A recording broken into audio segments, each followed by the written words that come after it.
In the lead up to Australia's election in early May, Hava Mendel hands out pamphlets on the streets of Brisbane with a clear message. Hey, we're voting to get Labor out of government. The Jewish activist and mother of two previously backed Australia's ruling party for its climate policies.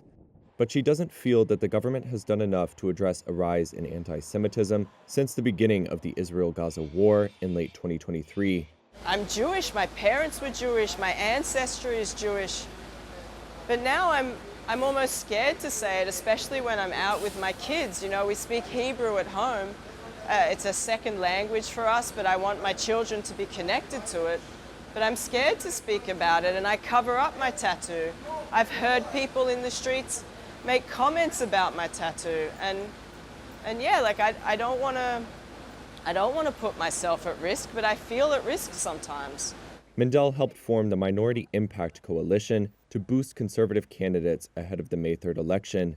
We have a weak Labor government with radical Greens allies who are not doing anything. They're just not doing enough. In Sydney, nonprofit worker Oz Fahmy has grown similarly disenchanted with the Labor Party, but for entirely different reasons.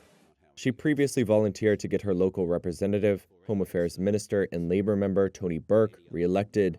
But now, Fahmy is campaigning to oust Burke over what she believes is his party's dismal response to the Muslim community's calls for the Australian government to support Palestinians in Gaza. You know, we wrote many letters, we made many phone calls, emails to our local representative about the issue of Palestine and the Australian government using our tax money to fund the current genocide taking place over there, only for it to have fallen on deaf ears. We're completely ignored.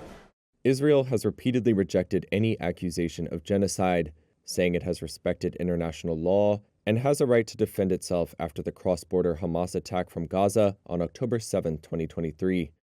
Since then, local health authorities estimate over 50,000 Palestinians have been killed in the Israeli offensive, and most of Gaza's population has been displaced.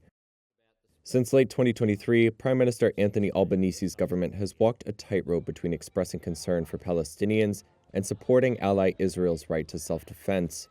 The discontent of voters like Fahmy and Mendel highlights how that approach has fractured support for the ruling party and angered pro-Palestinian and pro-Israel voters alike.